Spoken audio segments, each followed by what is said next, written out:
When I saw my husband scrolling through my phone, my heart jolted, not from the fear of being caught in some lurid betrayal, but from the certainty he would find those messages. The ones I had meant to delete and somehow didn't. I reached forward to pull the phone from his hands, but he stepped back smoothly, eyes fixed on the screen as if it might start burning his palms. I watched his face change line by line, the way a sky changes before a storm, and felt the floor tilt under me. Yes, he was about to learn the truth. But not the whole truth. His fingers trembled as he flicked to the next message, and I knew he was closing in on the one that would ruin the scaffolding of our life in a single, hard snap, the message that did not confess what you think, but would look like it did, the message that would make any other detail irrelevant. My phone vibrated in his grip, sudden as a door slamming, and new notifications slid onto the screen. I saw his face drain when he read the sender's name. He froze. Didn't blink. I bit the inside of my cheek, the old trick to keep from saying anything rash. The bitterness of my own blood spread like an ink stain, and my nerves tangled with the cold admission of what I had done, and what I had not done, and what would not sound like the difference to anyone else. His breathing shortened, I could hear it across the 2 meters between us, like a small engine pushed too far. This was the moment I had dreaded the most, not because of a scandal, but because 3 months ago I made a choice that set every other choice on a narrow track, and now the train had arrived. I didn't know how to stop it, but let me tell you how it really happened. Before I share the story I tried so carefully to keep folded and hidden at the back of a drawer, tell me, if you were watching this as a stranger, would you admit the secret you failed to hide? Would you say where you're watching from, the city, the kitchen, the late-night room where your own phone glows? I am not asking for forgiveness. I am asking for a witness. And because there is no turning away now, I will start at the beginning that isn't a beginning at all, but a layoff email, a rent bill, and a doorbell I didn't want to answer. The email arrived at 9:07 a.m. like a polite assassin. No meeting, no awkward handshake, just a subject line shaped like a verdict, organizational changes. I read it twice before the words detached from each other. Redundancy. Package. Appreciation for your years of service. I stared at the paragraph that explained why good performance and bad timing bear the same weight on a graph. In the reflection of the monitor I saw my own mouth move as if rehearsing lines for a role I had not auditioned for. The cursor blinked in an empty reply box, patient as a nurse waiting for consent. I closed the laptop and put my hands flat on the table, palms to wood, counting my breaths to steady the tremor that wasn't yet there but would come. Outside, the day had that bright, indifferent quality the city gets after rain, everything freshly outlined, nothing softened. The kettle clicked off. I poured water over tea leaves and watched them lift and twist like small, uncertain birds. I told myself I was experienced, resilient, good with people, good with deadlines. Then my mind performed the arithmetic anyway, the savings account like a shallow bowl, the rent due in 1 week, the grocery list made ambitious by habit and suddenly, urgently, negotiable. When my husband came into the kitchen, he was already dressed for a call, shirt pressed, cuff buttons glinting. He kissed my temple without looking away from an email on his own phone. "You're up early," he said. His voice carried that brisk warmth of a person who loves the structure of a day. I wanted to say, I no longer have one. Instead I told him the kettle was still hot. He poured coffee. We exchanged schedules out of muscle memory, his meeting, my errands, like traffic signals repeating themselves for cars that no longer exist. I waited until he was at the door. "I got laid off," I said to his back and then to his turning face. There was a pause that started at his eyebrows and dropped to his jaw. "We'll figure it out," he said, and he hugged me the way you hug someone at an airport, promising to text from the gate. It wasn't indifference. It was faith in a system that had always rewarded him for faith. After he left, silence filled the rooms like a new tenant. I opened the spreadsheet of our accounts and felt my chest tighten in that specific, invisible way, the body knowing before the mind that a cliff is near. I cut line items, the streaming service I hardly used, the cleanser that promised more than it delivered, the wine club my friend convinced me to try when things were easier. When I reached the rent, my cursor hovered over numbers that were not negotiable. I called an old boyfriend, though boyfriend is a word that becomes a costume after a certain age, too small in the shoulders, too bright at the seams. He answered on speaker, the background a conference room echo. "Can't talk long," he said.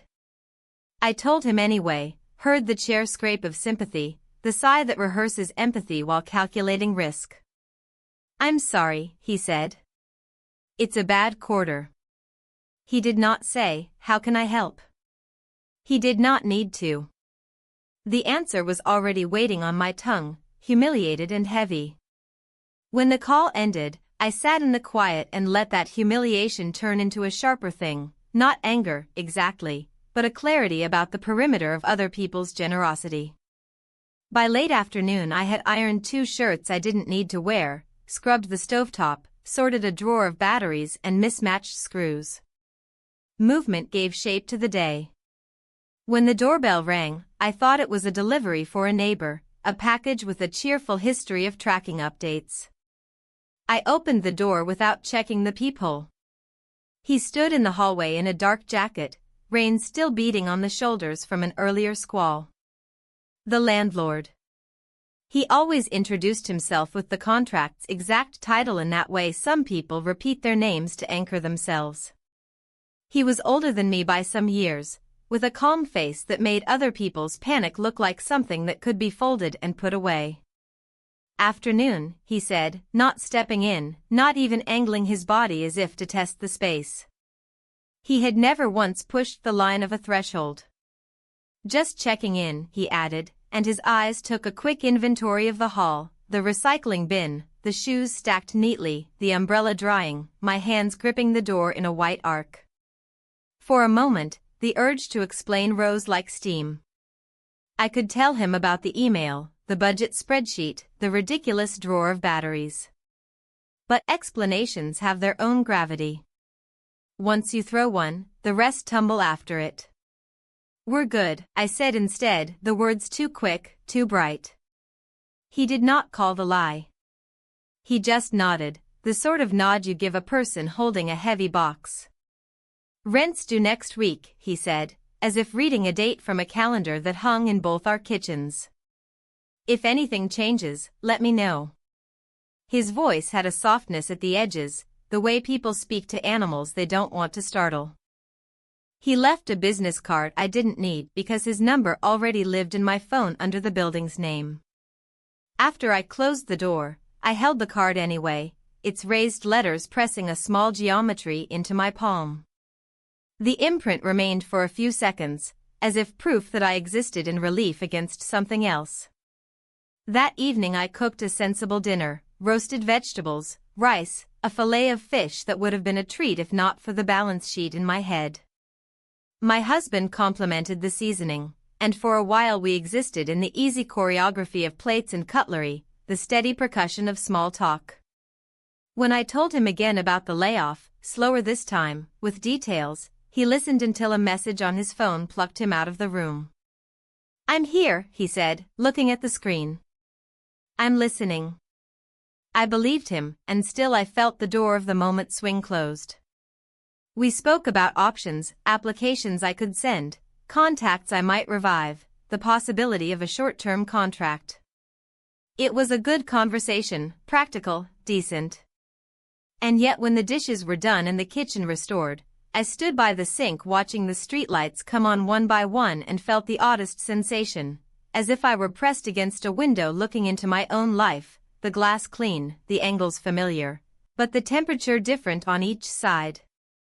At night, sleep came in fits.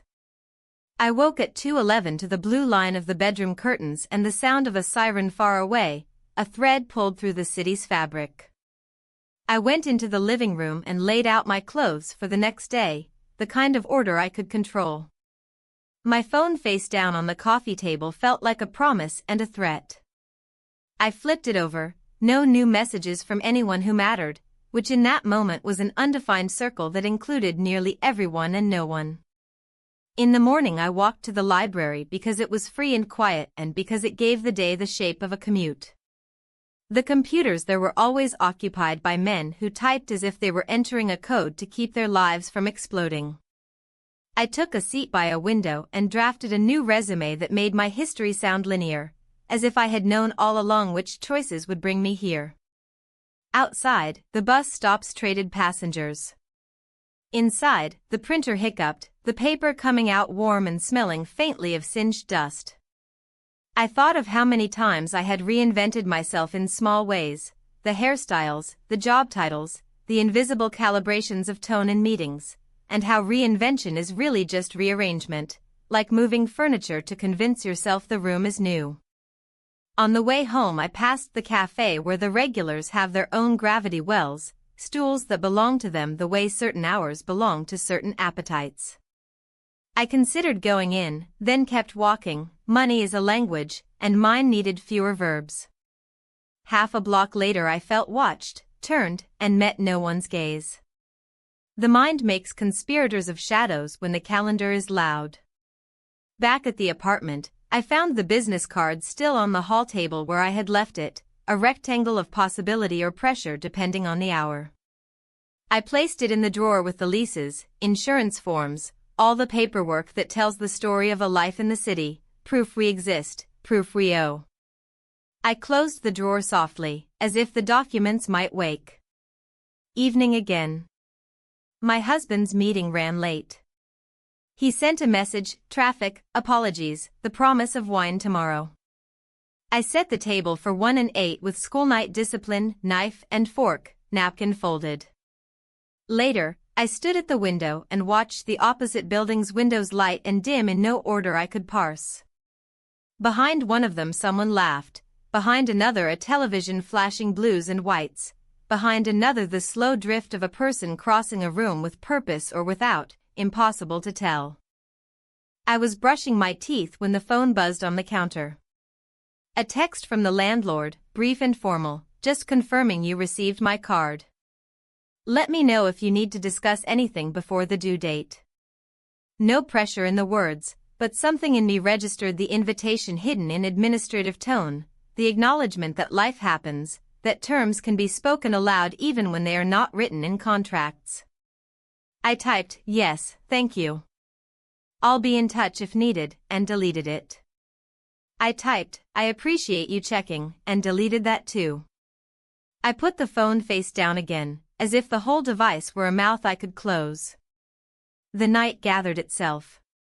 In bed, I lay beside my husband and felt the warm proof of his body, the rise and fall of a chest I had known for years.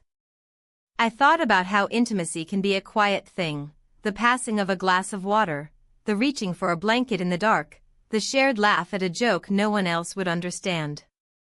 I also thought about touch, not as spectacle, but as the ordinary currency of marriage, the kind of small attention that oils a hinge.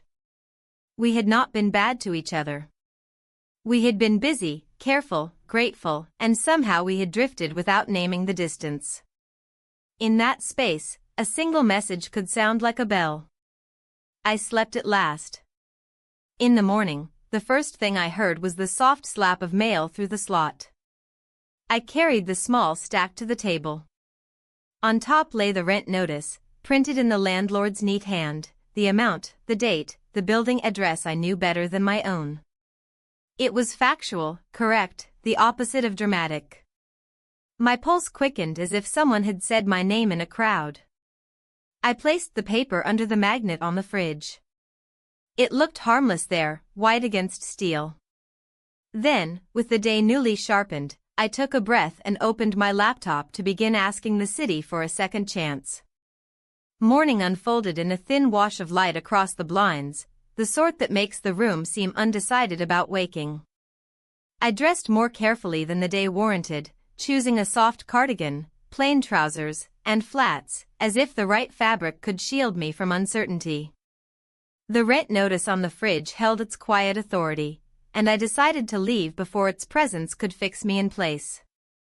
On the stairs, I met him. He wore a navy jacket and carried a folder under his arm, looking as though the day had already obeyed him in small ways. His nod was measured, acknowledging the fact that we occupied the same building, and perhaps something more subtle, an awareness of my tightly gripped keys and folded list of errands. He remarked that I was out early, the tone neutral but attentive. I mentioned the library, framing it as a preference for quiet rather than a need for computers. He said he was driving past the center and could take me. For a moment, I searched for a reason to decline, finding only the reflex to keep distance. Outside, the pavement still held the damp from the night, and the bus tracker showed an unhelpful delay. I accepted. The car's interior was faintly warm, carrying the smell of clean upholstery. The dashboard clock lagged by a minute, a harmless flaw I noticed without meaning to. The radio murmured news, storms elsewhere, budget talks, a human interest piece about a community garden. He kept both hands on the wheel, his posture calm, as we passed slow delivery vans and a man balancing a box taller than himself. He asked, almost conversationally, about my plans for the morning. I told him of the applications I needed to submit, the small act of trying to assemble a life on paper. He nodded with the weight of someone who understands persistence. Then he spoke of a property he had bought years ago, how repairs can surprise you, how patience becomes a skill rather than a virtue. His voice had no urgency, only the even tone of someone describing weather. We stopped at a red light where a church clock struck 9, and in the stillness of that pause I noticed the steadiness of his breathing. Gratitude stirred, unexpected, and with it a flicker of caution. The world shifts in minor increments, yet sometimes those shifts feel like the beginning of a map you do not remember choosing. He offered to pause near the market so I could get vegetables before the good ones were gone. I agreed, stepping into the bright tang of citrus and the earthier scent of damp crates. I selected carrots, lettuce, and apples, weighing each against what I could spend. When I returned, he took the bag without asking, a simple act that carried more weight than the produce inside. I thanked him. The words came out steady, yet felt drawn from somewhere guarded. He looked at me, and the quiet around us seemed to alter. We kissed. Nothing in the air changed to mark it. The market kept moving, a delivery van reversed with its measured beeps. But inwardly, some arrangement shifted, like furniture moved an inch so the room feels different without knowing why. I stepped back first, the bag rustling. He glanced down, then at me, and our breaths seemed to find the same uncertain rhythm. The rest of the ride passed with deliberate quiet. At the library, I said I'd finish by noon. He mentioned errands nearby and left the thought of returning unconfirmed. I went inside with my bag, the vegetables cool against my arm, and a warmth beneath my ribs I could not file under necessity. The library had its own climate, faintly scented with paper. I found a terminal and opened my resume file. Bullet points took shape: coordination, deadlines, problem-solving. Each felt correct yet incomplete. The memory of the kiss was like a misplaced punctuation mark, small, but altering meaning if noticed.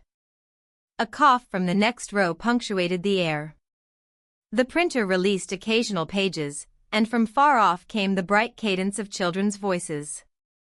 I looked at my reflection in the screen, then through it. People make small errors every day, I thought, and still go about their routines. Sometimes gratitude crosses into another territory without a clear border. By noon, I had sent out 3 applications and repaired 2 careless typos.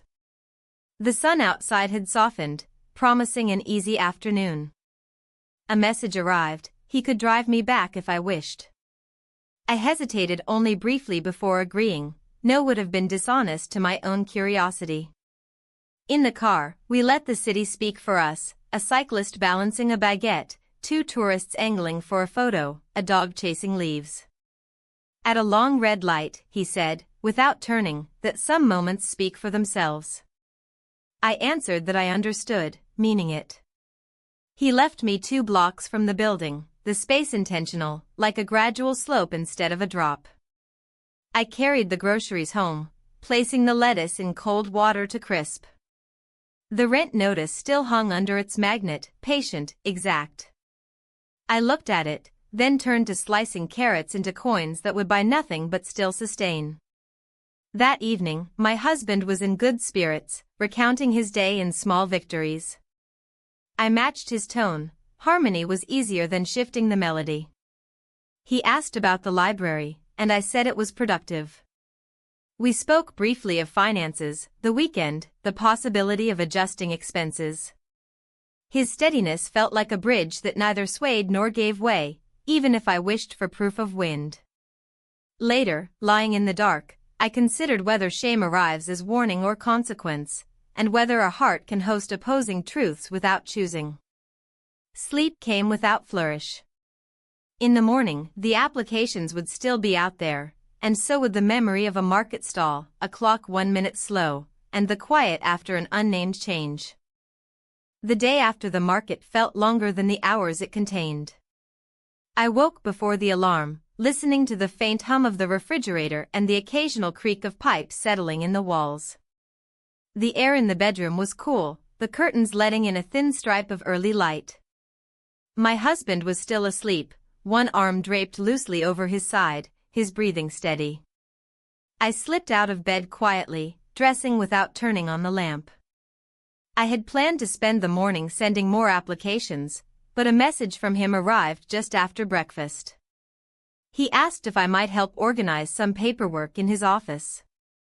His tone was neutral, practical, as if he were speaking to any other tenant, yet the invitation carried a weight I could feel even through the screen. I hesitated, tracing the edge of my coffee cup, then typed a simple agreement. The walk to his office was unfamiliar. It was in a part of the city I rarely visited, an area of narrow streets where older buildings leaned close to one another, their windows edged with peeling paint. The sidewalks were uneven, patched in places with mismatched stone. I carried a small bag with a notebook, pen, and the quiet expectation that this task would be more than just sorting files. The building was a converted warehouse, its brickwork darkened by years of rain. Inside, the air smelled faintly of wood polish and paper. He was waiting near the entrance, holding a ring of keys, his jacket folded neatly over one arm. He led me up a flight of stairs to a narrow hallway lined with framed photographs, cityscapes in black and white, bridges and street corners captured without people. The office itself was modest, a desk, 2 chairs, a row of filing cabinets, and a large window that faced a courtyard. He showed me a stack of folders, explaining what needed to be done. His voice was calm, and I found myself listening more to its cadence than to the instructions. We worked in silence for a while, the only sounds the shuffle of paper and the occasional click of a cabinet drawer. Sunlight moved slowly across the floor, warming the edges of the desk. As I sorted through invoices and rental agreements, I noticed how his handwriting appeared on some of the documents, precise, deliberate. There was something steady about seeing his name in ink, the same steadiness I had felt in his manner. He asked about my job search, and I answered honestly, applications sent, a few acknowledgements received, nothing certain yet. He nodded, not offering hollow encouragement, only the acknowledgement of reality. At one point, he stepped away to answer a phone call, his voice low but firm. I couldn't make out the words, only the rhythm, measured, unhurried.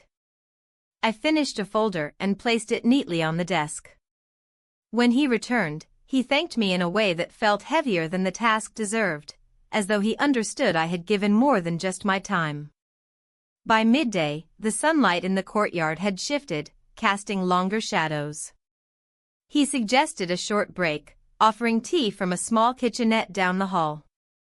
We stood there for a few minutes, cups in hand, the steam curling between us. Outside the window, a bird landed on the edge of the roof and stayed there, unmoving, as if part of the building's architecture. On the way back to the desk, He mentioned a lake just outside the city where he sometimes went to clear his head. He spoke of it without invitation, but the image stayed with me, a stretch of still water, the quiet that comes from distance. We finished the sorting not long after, and he offered to drive me home. I agreed, though my errands could have been managed on foot. The drive was unhurried. The streets between his office and my building were busy with midday traffic, shop doors propped open, the smell of bread drifting from a bakery on the corner. We spoke about unremarkable things, changes in the neighborhood, repairs to the building, the upcoming weather. Yet under the conversation, there was a current neither of us named. When he stopped near my street, he didn't pull up directly to the building. I stepped out, the sunlight sharp on my face, and thanked him for the ride. He gave a small nod, his gaze steady for a moment before he drove away. I stood there until the sound of the engine faded into the general noise of the city. Inside the apartment, the rooms felt smaller, the walls closer. I put my notebook away and washed the teacup I had used that morning, though it was already clean. The act of moving through the kitchen, of touching familiar objects, was a way to ground myself in the ordinary. The rent notice still hung in its place, unaltered, yet I felt its presence differently now, as both a deadline and a tether. That evening, my husband asked about my day. I told him I had helped with some paperwork for the landlord, framing it as a neighborly gesture. He accepted the explanation without pressing, focusing instead on a small project he was working on for his business. We ate dinner in companionable quiet, the television murmuring in the background. Later, I sat by the window, watching the streetlights flicker on. A light rain began to fall, making the pavement shine under passing cars. I thought about the office, the sound of paper shifting under my hands, the view of the courtyard through the window.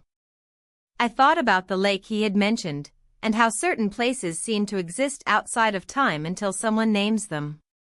When I went to bed, the rain had stopped, leaving the air cooler. My husband was already asleep, his breathing deep and even. I lay awake for a while, the ceiling faintly visible in the ambient light from the street. The day felt complete, yet unfinished, as if there were pages missing from the middle of a book. Eventually, sleep came, carrying with it the image of water and the steady rhythm of sorting papers in a quiet room. The morning unfolded with the kind of muted light that softens every edge. I lingered over breakfast longer than usual, stirring my tea long after the leaves had settled at the bottom. The apartment was quiet except for the occasional hum of the refrigerator and the faint tapping from a neighbor's renovation work several floors below. My husband had left early for a meeting, his side of the bed already cool when I woke. I tried to focus on the list I had written the night before: emails to send, laundry to do, the grocery run, but my attention drifted in a loop that began and ended with the same image, the landlord's steady gaze in the office the day before. It was not the gaze itself so much as the steadiness, the way it seemed to anchor the space around it. I found myself folding laundry with more precision than usual, as if order in small things could contain the restlessness in my mind. Around midday, I decided to walk to the corner store for bread and vegetables. The street outside smelled faintly of wet pavement from the early drizzle, and the clouds overhead moved low and slow, like they had nowhere to be. I passed the cafe where I sometimes stopped for coffee but kept walking, unwilling to linger in public spaces longer than necessary. As I approached the entrance to our building, I noticed him standing near the front steps, speaking to one of the maintenance workers. His posture was relaxed, one hand in his pocket, the other gesturing lightly as he spoke. When he saw me, his expression shifted, acknowledgement first, then something quieter. The conversation with the worker ended, and he stepped toward me. He remarked that I seemed to be out more lately, his tone even, neither questioning nor accusing. I said I was trying to keep busy, to make the days feel structured. He nodded, as if that answer fit into a picture he already had in mind. Without directly inviting me, he suggested that if I needed fresh air, the back garden was looking better since the recent repairs. The thought of a place in the building that was both familiar and private made me pause before I agreed to look. We walked through the narrow hallway, the sound of our footsteps softened by the worn runner on the floor. The garden was small, just a rectangle of grass bordered by low shrubs, a bench near the far wall, and a row of potted plants along one side. The repairs had been subtle, a new coat of paint on the bench, the shrubs trimmed back to reveal more of the space. It was quiet except for the rustle of leaves and the faint hum of a distant lawnmower from another yard. We stood for a moment without speaking. I noticed the faint scent of paint still lingering on the bench, mixed with the earthiness of damp soil. He asked how my job search was progressing. I told him it was slow but steady, the kind of progress that doesn't feel like progress until you look back. His reply was brief but carried the kind of understanding that doesn't require elaboration. There was a pause where neither of us seemed in a hurry to move. The air had that layered quality, part stillness and part waiting. He shifted slightly, his hand brushing the edge of the bench as if testing its dryness. I found myself focusing on ordinary details, the texture of the wood grain, the way the light caught on the potted plants, the sound of a distant door closing somewhere in the building. A neighbor's window opened on the second floor, and a woman leaned out to shake a small rug. She glanced down toward us briefly before pulling back inside. The curtain moved once more and then stilled. I was aware of the possibility that moments can be seen without being understood, and how easily context can be shaped by the viewer. After a few more minutes, he said he had things to check on upstairs, but that the bench was a good place to sit if I wanted to stay. I thanked him for showing me the garden and watched him walk back through the hallway. I stayed there for a while, the air cool on my face, letting the quiet work through me. When I finally returned to the apartment, the rooms felt unchanged yet subtly different, as though I had left some of my own restlessness in the garden. I put away the groceries, sliced the bread, and prepared a simple lunch. The afternoon moved slowly, with the light shifting across the walls in long, angled stripes. My husband came home earlier than expected. He mentioned that a meeting had been cancelled, and he thought we could spend the evening together.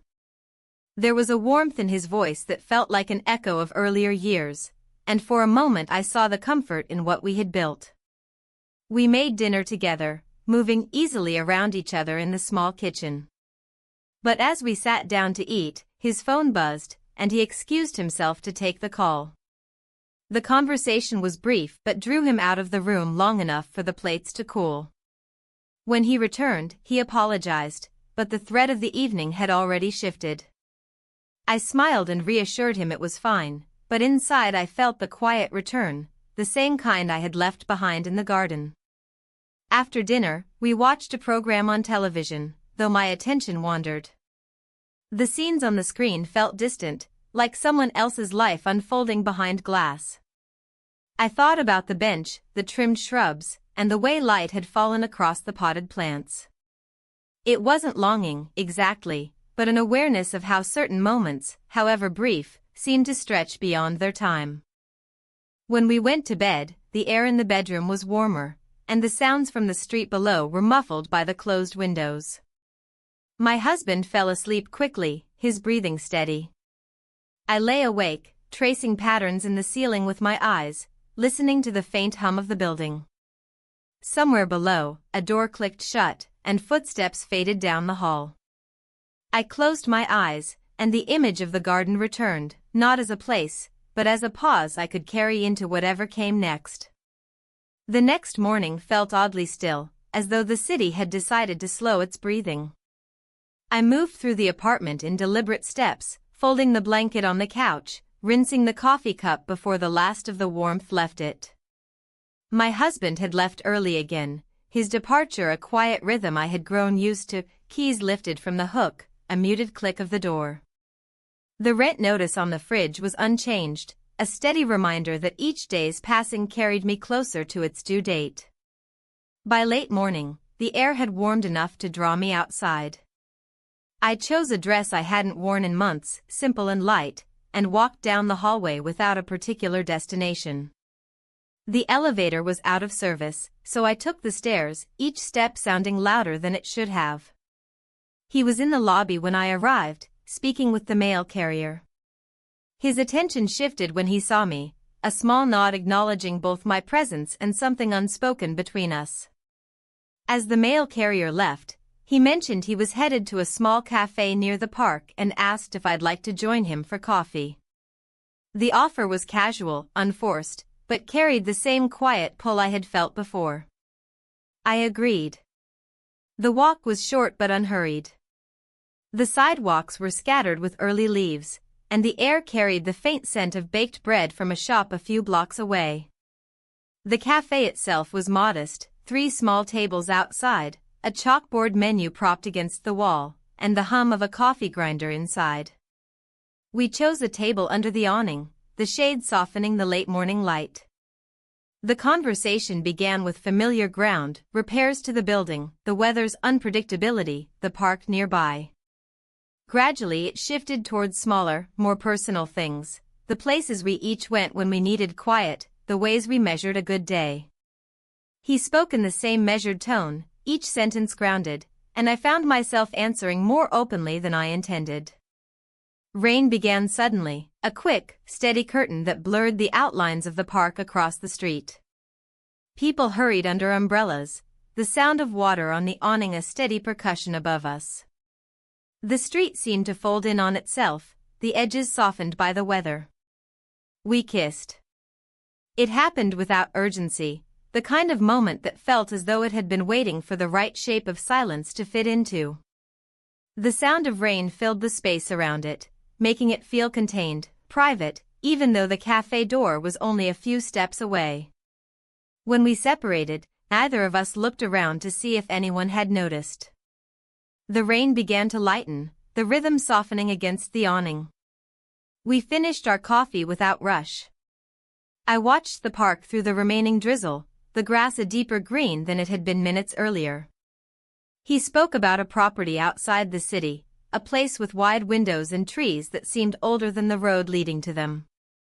I listened, picturing it as he described it, the way certain details become vivid even without seeing them. When the rain stopped, we left the cafe and walked slowly back toward the building. The air felt cleaner, and the pavement reflected fragments of the sky. We didn't speak much on the way, the quiet holding its own shape. At the corner before the building, he paused, saying he needed to check on something nearby. I nodded and continued inside alone. The apartment felt dim after the brightness outside. I changed into a sweater, made tea, and sat by the window, watching droplets slide down the glass. The streets were already drying, the traces of the rain fading faster than I expected. I thought about the cafe, the sound of the rain above us, and the way certain moments can feel separate from the rest of the day, even when they are stitched tightly into it. That evening, my husband mentioned a dinner invitation from a colleague, an event scheduled for the following week. He spoke about it as something we could attend together, his voice practical, already considering the logistics. I agreed without hesitation, though my thoughts wandered elsewhere. After dinner, I washed the dishes while he took a call in the other room. The sound of his voice was clear but not the words, just the rise and fall of a tone I knew well. I moved slowly through the familiar motions, soap, rinse, dry, stack, letting the quiet return to its usual place. Later, as I prepared for bed, I caught my reflection in the mirror. There was nothing visibly altered, yet I knew something had shifted. Not in a way that could be defined, but in the way a path feels different once you've walked it more than once. I turned off the light, the apartment settling into night sounds, the faint hum of the refrigerator, a distant door closing, the occasional car passing on the street below. In bed, I listened to the rain beginning again, softer this time, its rhythm steady against the window. I let it carry me towards sleep, the memory of the cafe and the quiet between words still close enough to touch. The day began with a restless kind of sunlight, the kind that flickered through the blinds and made it impossible to ignore the hour. I woke early, though I wasn't sure if it was habit or something else that had stirred me.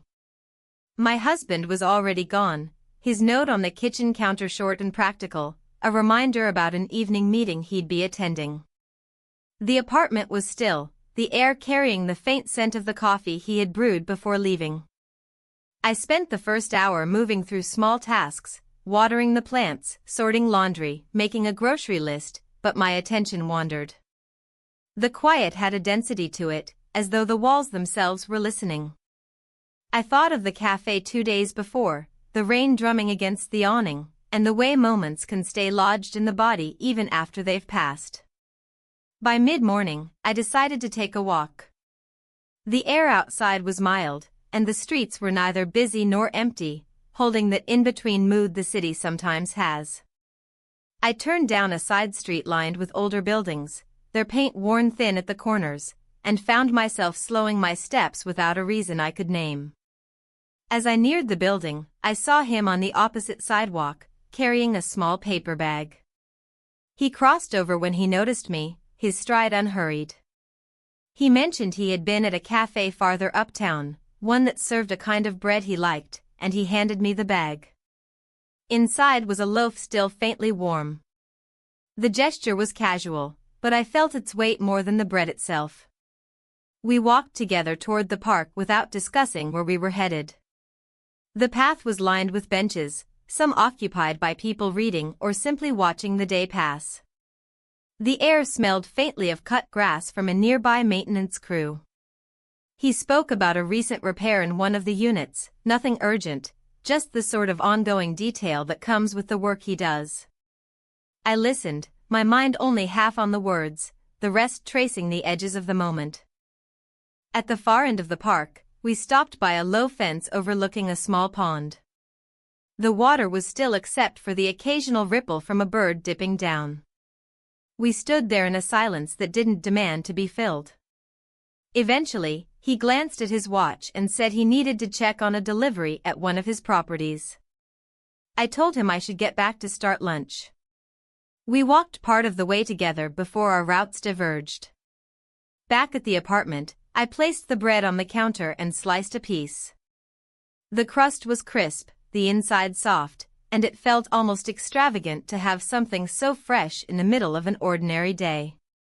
I ate it slowly, letting the taste linger. The afternoon passed in a rhythm of small chores and half-finished tasks. I replied to 2 job application responses, both polite rejections, then drafted another application. The words felt mechanical, each sentence designed to show capability without revealing much of the person behind it. When I was done, I closed the laptop and let it rest on the table. Near 5 o'clock, the sound of the rain began, light at first, then heavier, a steady percussion on the windows.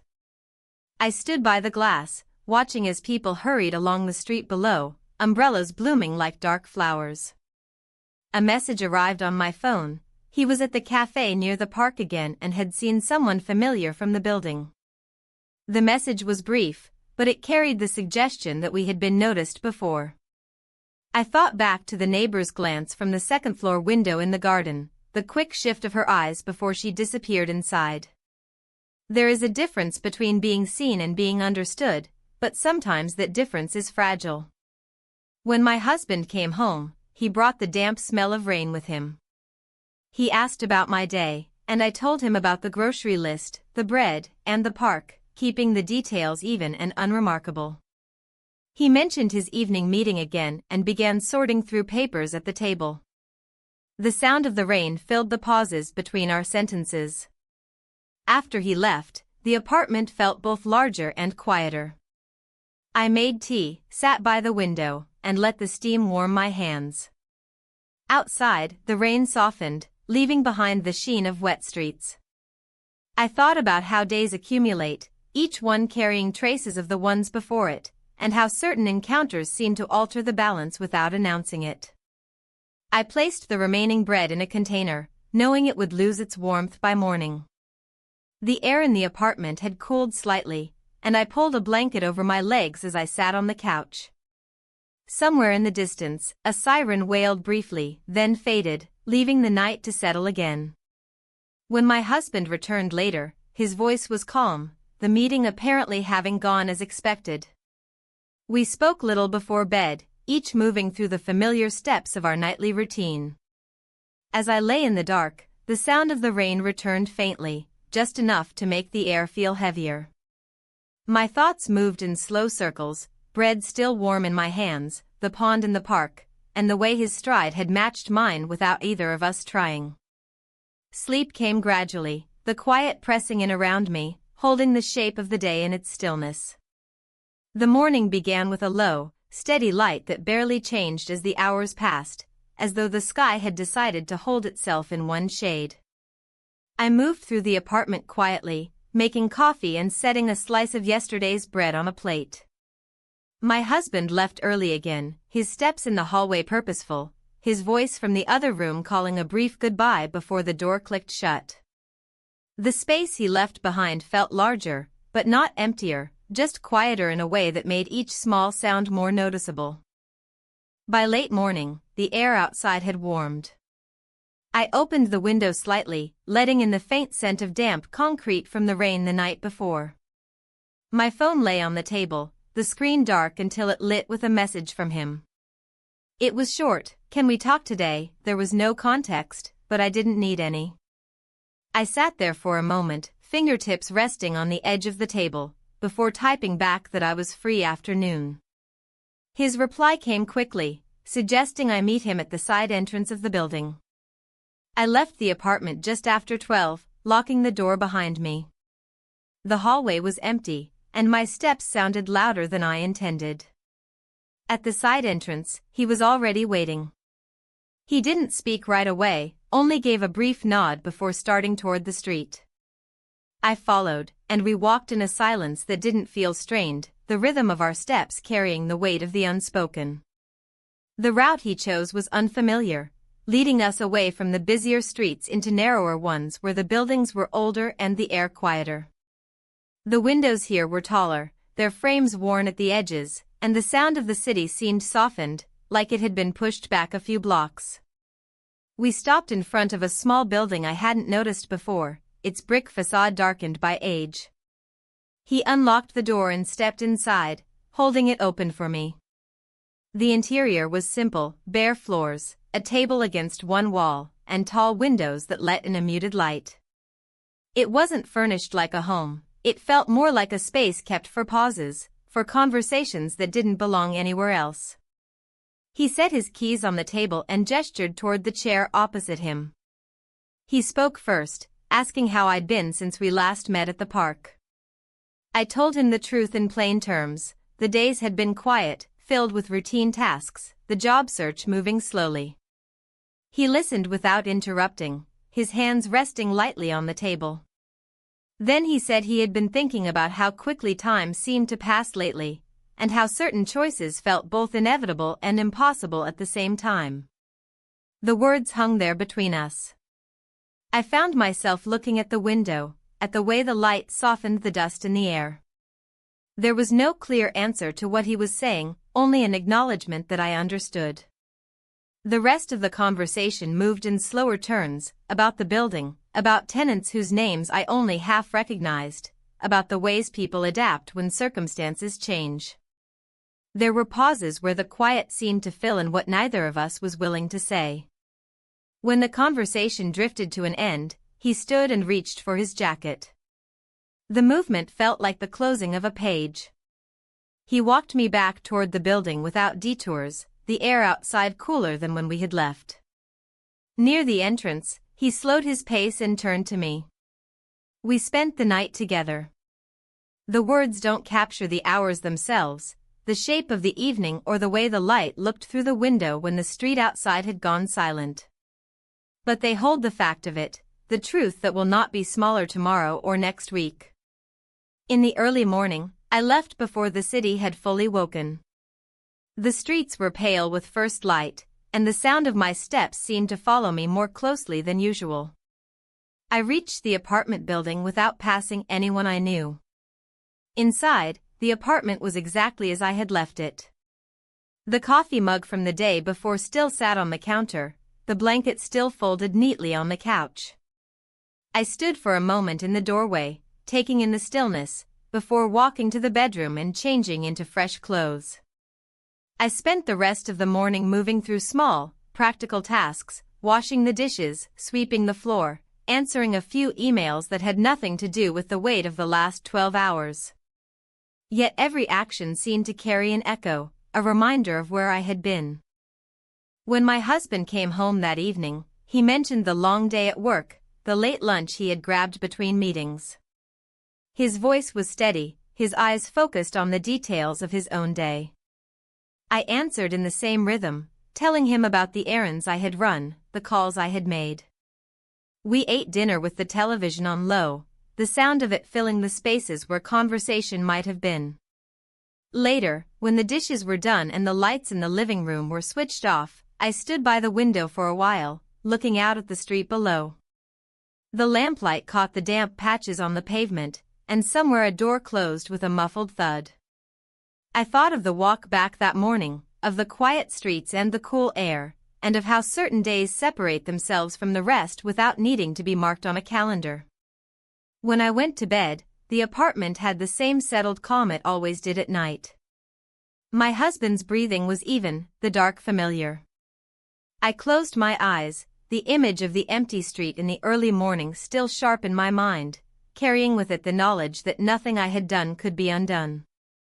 The following morning felt heavier than the others that week, as if the air itself had absorbed too much from the day before. I moved slowly through the kitchen, filling the kettle, waiting for the low hum to rise into its whistle.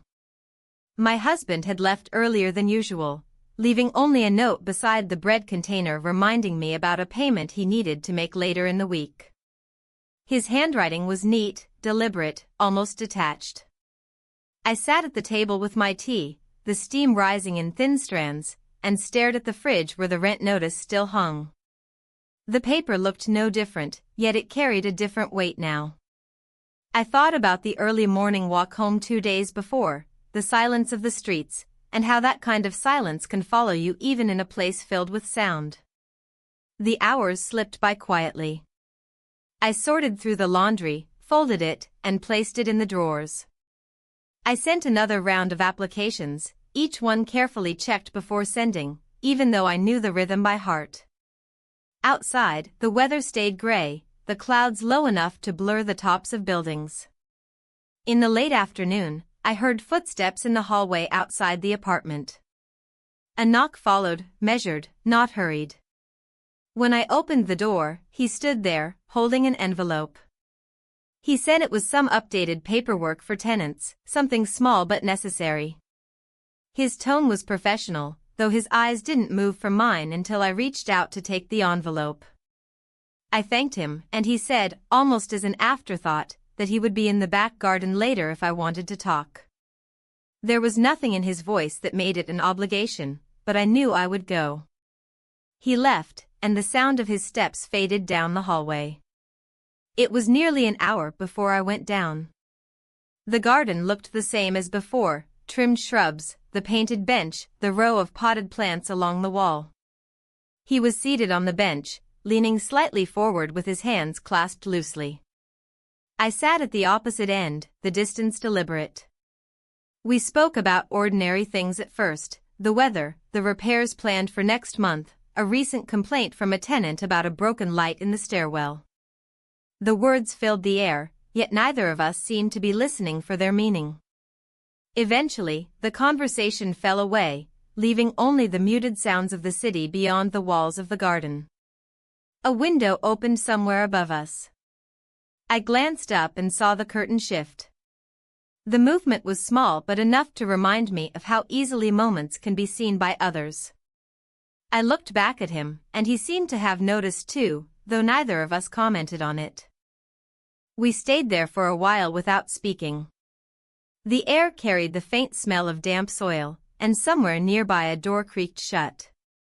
It wasn't uncomfortable silence, it was the kind that felt like a pause in the middle of a longer conversation. When I finally stood to leave, he remained seated, only lifting his gaze briefly to meet mine. The walk back to the apartment felt shorter than it should have. Inside, I placed the envelope he had given me earlier on the counter, unopened. My husband returned later than usual that night, his tie loosened, his expression neutral. He asked about my day in the same tone he always used, polite, even, but not lingering for details. I told him about the laundry, the grocery list I had started, and that there was some tenant paperwork to look over.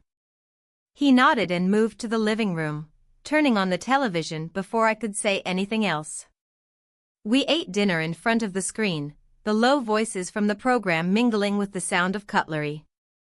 When the plates were cleared, he went to his desk to work on something, and I found myself standing by the kitchen window, watching the dark gather in the street below. A few lights blinked on in the apartments across the way, small squares of yellow against the gray. Later, when I went to bed, he was already asleep. I lay on my back, staring at the ceiling, listening to the muffled hum of the refrigerator in the other room. The day replayed itself in fragments, the envelope in my hands, the garden, the movement behind the upstairs curtain. Each detail settled into place like a piece in a picture I didn't yet want to see in full. I closed my eyes, and the quiet of the garden returned to me, not as a space with walls and a bench, but as a feeling, one that stayed even when the door to the apartment was closed. The morning unfolded slowly, the kind of pace where each sound seemed to linger longer than it should. I made coffee, the aroma filling the kitchen, and watched steam rise from the cup as if it carried the weight of the hours ahead.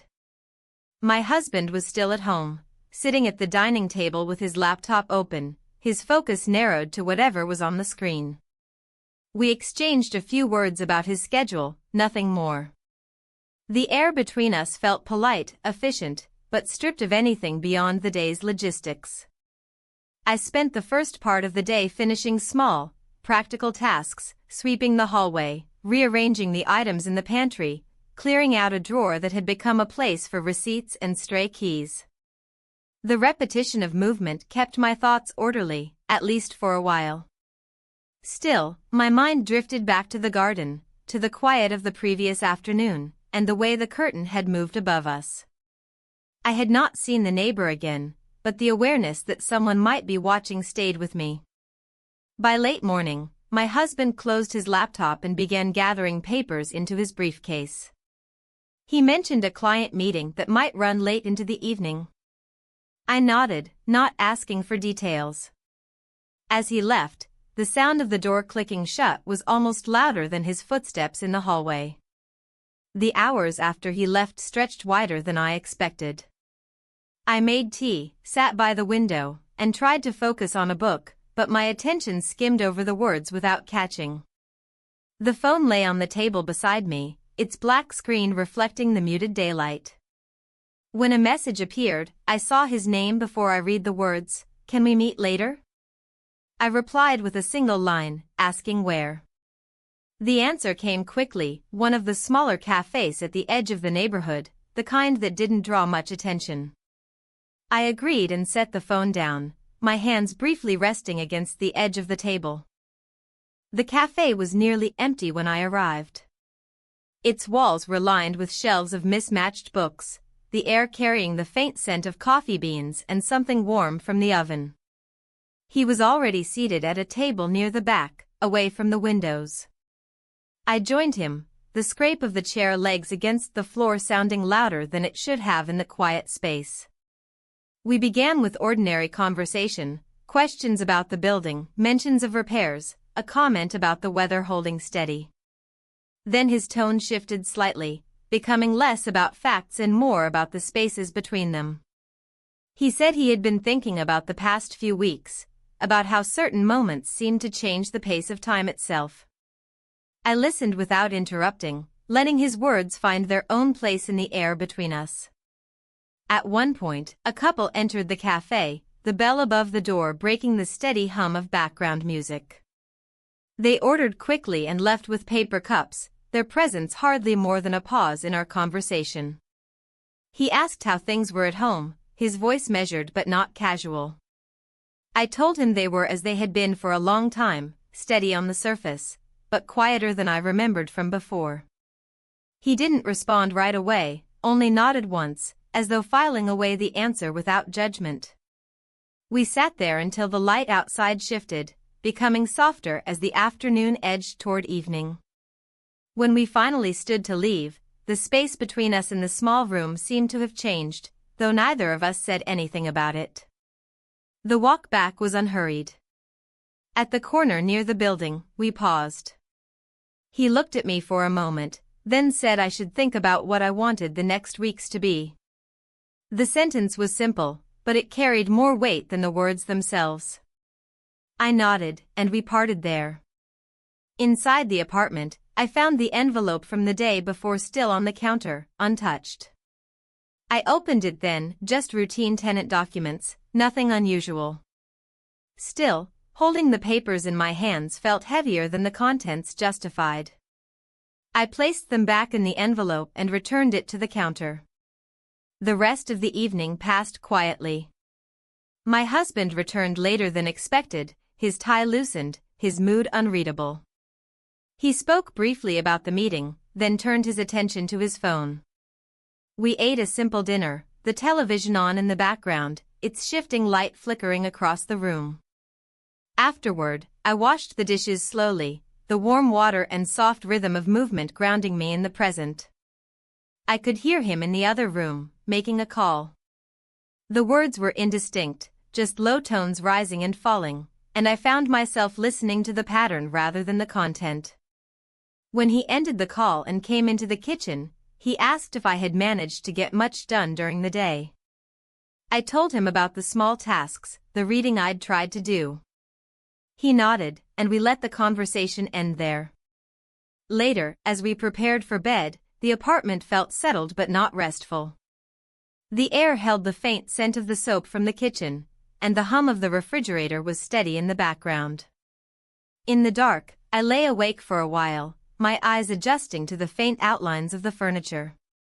The day replayed in fragments, the cafe's quiet corners, the weight of his question about the coming weeks, the feel of the envelope's thin paper between my fingers.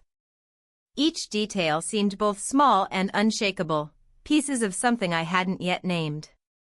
When sleep finally came, it was light, shallow, the kind that can be interrupted by the smallest change in the room. Somewhere in the distance, a car passed, its tires hissing over damp pavement, and the sound lingered in my mind long after it had gone. The morning light was thin and pale, slipping between the blinds in uneven stripes. I woke early, not from an alarm, but from the stillness that seemed to press against the walls. My husband was already gone. The only trace of him was a half-empty mug in the sink and the faint scent of his cologne drifting near the doorway. The apartment was quiet, its silence settling into every corner like a layer of dust. I made coffee and sat at the table, staring at the rent notice still pinned to the fridge. It had become more than a reminder, it was a mark of time passing, each day narrowing the space between now and whatever would come next. My eyes moved from the paper to the closed door of the apartment, the one I had locked behind me so many times without a thought. Today, the idea of unlocking it felt different. The hours before midday passed slowly. I moved through the rooms, touching objects as if to confirm they were still mine, the edge of the desk, the back of the couch, the cool glass of the framed picture on the wall. I folded the blanket on the chair, even though it was already neat. I watered the plants, watching the soil darken under each measured pour. Everything I did felt deliberate, as though each movement needed to be recorded somewhere, even if only in my own mind. By late morning, I found myself standing in front of the wardrobe. I pulled out a small suitcase from the back, the kind usually reserved for short trips. I placed it on the bed and opened it, the zippers sound sharp in the quiet. I began choosing clothes, not hurriedly, but with the same care I might take when packing for a trip I wasn't sure I would return from. A few dresses, 2 sweaters, a pair of comfortable shoes. Nothing excessive, only what I could carry easily. In the kitchen, I made tea but let it cool untouched. I sat at the table with the suitcase nearby, my fingers tracing the handle. The weight of the decision was not in the clothes or the bag, it was in the act of moving them from one place to another. Around noon, my phone buzzed with a short message from him, "Are you home?" I replied with one word, yes, his response came quickly, "I'll be nearby later." No time was given, no instructions. I read the words twice before setting the phone down. The rest of the afternoon moved in fragments. I made a sandwich I didn't finish, read a few pages of a book without absorbing them, and checked the suitcase more than once, adjusting what was inside though nothing needed changing. The light outside shifted slowly, clouds passing over the sun in long intervals. When the knock came, it was quiet but firm. I opened the door to find him standing there, no words at first, just a steady look. He glanced briefly at the suitcase behind me, then back at my face. I stepped into the hallway, pulling the door closed behind me. The click of the lock sounded final in a way it never had before. We walked together down the hallway, neither of us speaking. The building seemed unusually still, no footsteps on the stairs, no muffled conversations behind closed doors. The elevator ride was silent except for the faint hum of the machinery. Outside, the air was cool, the sky low and gray. The street was almost empty, only a few cars passing in slow intervals. We walked side by side, my suitcase rolling quietly over the uneven pavement. Each turn we took felt deliberate, though I wasn't certain if we were avoiding certain streets or simply taking the most direct route. After several blocks, we stopped in front of a building I didn't recognize. It was smaller than ours, its brickwork darker, the entrance framed by narrow windows. He unlocked the door and held it open. Inside, the air was warmer, carrying the faint scent of polished wood. The hallway was narrow, leading to a single door at the end. He opened it, and I stepped into a room that was simple but prepared, a neatly made bed, a small table by the window, a chair in the corner. There was no clutter, no personal traces, only the essentials. I set the suitcase down near the wall, the sound of it touching the floor louder than it should have been. For a moment, I stood still, letting my eyes take in the space. It was unfamiliar yet strangely without resistance, as though it had been waiting for someone to occupy it. He asked quietly if I needed anything, and I shook my head. The words felt unnecessary. He stayed for a short while, checking a few details in the room, then told me he would return later. When he left, the door closed softly, the sound more muted than the one I had closed behind me earlier that day. I sat on the chair by the window, looking out at the street below. From here, the view was different, narrower, framed by the walls of the surrounding buildings.